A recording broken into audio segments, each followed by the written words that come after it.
بسم اللہ الرحمن الرحیم. حضرات السلام علیکم ورحمۃ اللہ وبرکاتہ. گھر بیٹھے دینی رہنمائی کا پروگرام فتاوی آن لائن کا میزبان میاں طاہر حاضر خدمت ہے.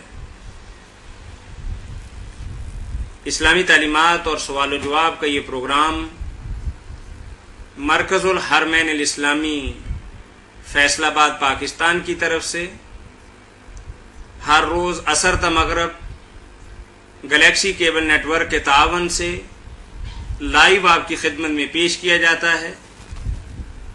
اپنے مسائل کے حل کے لیے قرآن و سنت کی روشنی میں رہنمائی حاصل کرنے کے لیے ہمیں کال کیجیے.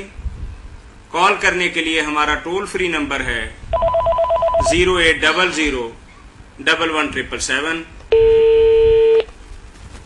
فتاوی آن لائن اس پروگرام میں آپ کی طرف سے آنے والی فون کالز اور براہ راست پوچھے گئے سوالات کے جوابات حسب معمول معروف مذہبی اسکالر مفتی اعظم پاکستان محترم مولانا محمد اسحاق مدظلہ العالی مرحمت فرماتے ہیں.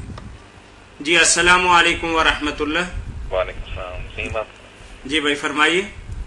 زکات کا پوچھنا تھا بھائی جان. یہ جو زکات ہے ٹھیک ہے، میں آپ کی بات سمجھ گیا. آپ یہ پوچھنا چاہ رہے ہیں کہ زکوٰۃ کیا سال کے 12 مہینوں میں دی جا سکتی ہے یا صرف رمضان کے اندر ہی خاص ہے؟ ہاں جی یہی بات ہے نا. ہاں جی ہاں ٹھیک ہے. بہت عمدہ سوال ہے. بہت سے لوگوں کے ذہن میں یہ بات بیٹھی ہوئی ہے کہ صرف رمضان شریف میں زکوٰۃ دی جا سکتی ہے. اس لیے ضرورت بھی ہوتی ہے، محتاج بھی سامنے ہوتا ہے، مگر لوگ اس لیے کہ نہیں رمضان ہی آئے گا دیں گے. یہ خیال بالکل غلط ہے. سال کے جس مہینہ میں آپ بھی چاہیں زکوٰۃ ادا کریں وہ ادا ہو جائے گی اور اللہ اس کا پورا اجر دے گا. رمضان شریف جتنا ہی اجر دے گا، کوئی کمی نہیں ہوگی. پیشگی بھی زکوٰۃ دی جا سکتی ہے اور آنے والے سالوں کی بھی اگر پہلے کسی ضرورت مند کو دینی پڑے تو آپ دے دیں، پھر حساب میں لکھتے رہیں جو دے دی ہے. ہر طرح جائز ہے. اور اگر رمضان شریف کے بعد بھی لیٹ کر لیں کہ ابھی ضرورت نہیں، بعد میں آپ دیکھتے ہیں کسی ضرورت مند کو ضرورت پڑے گی تو ہم اس کی مدد کریں گے. یا ایسے وسیم بھائی کسی بچی کی شادی ہے یا کسی طالب علم نے داخلہ لینا ہے تو وہ کہتا ہے جی کہ مجھے دسمبر میں پیسے چاہیے، تو آپ اس کے نام کے پیسے اپنے پاس محفوظ رکھ سکتے ہیں. زکوٰۃ آپ کی آج سے ہی ادا ہوگی، بے شک اس کو ادائیگی آپ دسمبر جنوری میں کریں، جب بھی کریں کوئی بات لیٹ بھی کر سکتے ہیں آپ. مولانا رمضان میں کوئی زکوٰۃ دینے کا زیادہ رواج نہیں دن بدن ہوتا جا رہا؟ رواج زیادہ ہی ہو گیا، حالانکہ دین میں کوئی مہینہ مقرر نہیں اس کے لیے. اور آج شاید آپ کی خبر ایک خبر نظر سے نہیں گزری کہ انڈونیشیا کے اندر زکوٰۃ کی تقسیم کے موقع پر ایسی بگدڑ مچی کہ 2 درجن سے زیادہ انسان ہلاک ہو گئے. یہ وسیم بھائی آج ہی کی خبر ہے کہ بے شمار لوگ زکوٰۃ لینے کے لیے اکٹھے ہو گئے اور جیسے مجمع ایک بہت بڑا ہو جائے تو بے ترتیبی ہوتی ہے، وہاں بے ترتیبی ہو گئے تو دوپہر 2 بجے تک شاید کو 25 یا 27 افراد کی ہلاکت کی خبر ہمارا میڈیا بتا رہا تھا. آپ اندازہ کریں کہ کتنا بڑا اجتماع اور اکٹھ ہوگا وہاں زکوٰۃ لینے والوں کا. اگر یہی کام ہم تھوڑا تھوڑا اپنے سال کے حساب سے جب سال گزرتا رہے دیتے رہیں تو شاید اس طرح کے جلسے اور جلوس اور اکٹھ کی نوبت ہی نہ آئے. بہت بڑے امام ہیں ابن رجب حنبلی رحمۃ اللہ علیہ، وہ تو فرماتے ہیں کہ شعبان میں لوگ زکوٰۃ دے دیتے تھے تاکہ رمضان میں داخل ہوں تو ہمارے مال پاک ہو گئے اور ہم طیب مال سے نہ افطاری ارساری کریں. اس لیے کوئی یہ سوچنے کی بات نہیں کہ رمضان میں ہی کریں گے، جب بھی اللہ توفیق دے کرنی چاہیے. کوئی ثواب کی بڑھوتی کا شاید کوئی احساس، بس وہ ایک ضعیف روایت کی بنا پر لوگ سمجھتے ہیں نا کہ رمضان شریف میں جو فرض ہے 70 کے برابر ہو جاتا ہے اور نفل جو ہے وہ فرض کے برابر ہو جاتا. ایسی کمزور باتوں نے لوگوں کے ذہن جو ہے نا ان کو رجھا رکھا ہے.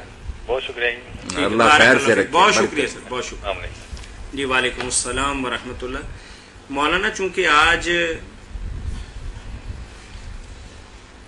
عشرہ ثالث یعنی آخری عشرہ قریب تر ہے تو کچھ اعتکاف کے حوالے سے ہمارے پاس سوالات و جوابات ہیں. تو جیسا کہ کل ایک صاحب نے آپ سے پوچھا تھا کہ کیا عورتیں گھر پہ اعتکاف کر سکتی ہیں یا مسجد، تو آپ نے بہت خوبصورت جواب دیا کہ ہونا تو مسجد کے اندر ہی چاہیے اگر باپردہ ہو اور ساری کوئی انتظام اچھا ہو تو کوئی بات نہیں، مسجد میں ہونا چاہیے. چلیں تو بھائی کا سوال یہ ہے کہ اعتکاف ہے کیا چیز؟ اعتکاف آپ ایسے سمجھ لیں کہ جیسے کوئی غلام اپنے آقا کے دروازے پر نہ جا کر بس ڈرنا مار کر بیٹھ جائے کہ میں نہیں اٹھوں گا جب تک آپ مجھے معاف نہیں کر دیں، معافی لے کر ہی جاؤں گا۔ عطا الخراسانی رحمۃ اللہ علیہ بہت بڑے حدیث کے عالم ہیں، بزرگ ہیں، ان کا یہ فرمان فتح الملم میں مولانا شبیر عثمانی رحمۃ اللہ علیہ نے نقل کیا کہ وہ کہتے ہیں کہ یہ جیسے کسی آقا کے سامنے غلام لیٹ جائے نا کہ لا ابرا حتی یغفر لی، میں نہیں اٹھوں گا جب تک مجھے معافی نہ ملے۔ تو جیسے بچے ضد کرتے ہیں اپنی بات منوانے کے لیے، آقا کو بھی رحم آ جاتا ہے۔ تو یہ بالکل دنیا والوں سے کٹ کرنا آدمی پھر اللہ کے گھر میں ڈیرا لگا لیتا ہے، مگر ہونا ایسا ہی چاہیے کہ جیسے قبر میں کوئی ساتھ نہیں ہوگا اسی طرح کوئی خیمہ لگا لے، اس میں اندر بیٹھ جائے۔ یہ خیمہ بھی اگلی صفوں میں نہیں لگانا چاہیے، عموماً پہلی صفوں میں لوگ لگاتے ہیں، مگر امام نبوی رحمۃ اللہ علیہ صاحب لکھنے کے پیچھے اور جہاں نا صفیں جو ہیں ان کو پریشانی نہ کو تو ہم اعتکاف ہی نہیں سمجھتے، 90% پیچھے مسجد میں کہیں نہ پیچھے چاہیے یہ خیمے بنانے، وہاں جا کر بیٹھیں اور نماز کے وقت لکھیں، نماز پڑھتے پھر ان میں چلے جائیں۔ زیادہ باتیں اور ایک دوسرے سے گپیں جو ہے نا اس میں نہ مشغول ہوں۔ اچھا مولانا جیسے جو انس باللہ مقصد تھا اصلی کہ اللہ سے دل لگائے، قبر میں کون ساتھی ہوگا، اللہ ہی ہوگا نا، اسی کی تیاری کرے۔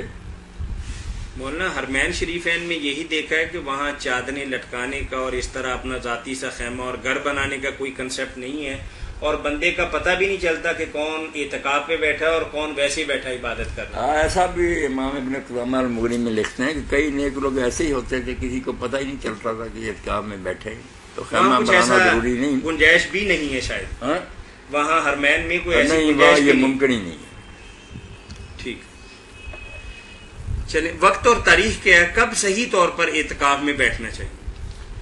صحیح وقت تو جو ہے نا اعتکاف کا وہ 20ویں جو ہے نا تاریخ، اس کی فجر کی نماز پڑھ کر بیٹھنا، کہ سحری کھا کر آ جائے، فجر کی نماز مسجد میں پڑھے اور پھر اپنی اعتکاف کی جا بیٹھ جائے۔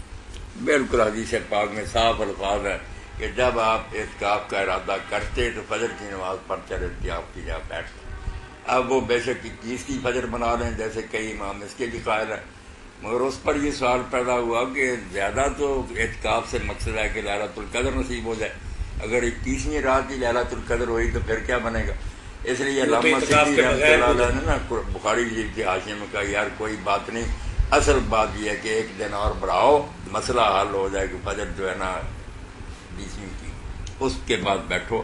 اب تو بریلوی حضرات جو بندی سارے قائل ہو گئے، کتابوں میں لکھ لیں، مگر کرتا کوئی نہیں۔ اچھا 20ویں کی فجر سے بیٹھنا چلیے، اور اگر امام ابن حزم کی مانے تو 19 کی فجر کو بیٹھنا چاہیے۔ انہوں نے تو بالکل یہ کہا کہ 19 روزہ حضرت اس دن ہی فجر میں نماز کے بعد، یعنی سحری 19ویں کھائی اور مسجد میں پہنچ گئے۔ ہاں، ان کا اس بارے میں اور ہی نقطہ نظر ہے نا جو حضرت ابو سعید خدری رضی اللہ عنہ نے بیان کیا ہے، اس کی طرف بھی ہمارا بیان نہیں ہے کہ رسول اللہ 10 دن کا اعتکاف کرتے تھے۔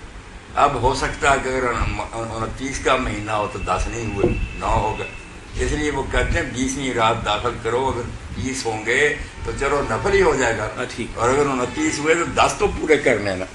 اس لیے انہوں نے بالکل ٹھوس بات کہی ہے کہ یہ لیلۃ القدر بھی تاک جو ہے نا اس کا شمار مہینہ ختم ہونے پر ہوگا، اگر 29 کا ہوگا تو پھر وہاں سے شروع کر کے نا ادھر کو آئیں گے 20ویں رات، پھر 22ویں، پھر 24ویں، 26ویں اور 28ویں، یہ ہوں گی تاک، اور اگر 30 کا ہوگا تو پھر جیسے عام 21، 23، 25، وہ کہتے ہیں فیصلہ تو آخر میں جا کر ہونا کہ کون سی تاک آئی، آخری عشرہ 10 راتیں، 9 نہیں کہتے، 10 پوری کرنی ہے، اس لیے ایک دن پہلے بیٹھے۔ ایک سوال لیں گے یہاں آپ سے جی، السلام علیکم ورحمۃ اللہ وبرکاتہ۔ وعلیکم السلام علیکم ورحمۃ اللہ وبرکاتہ۔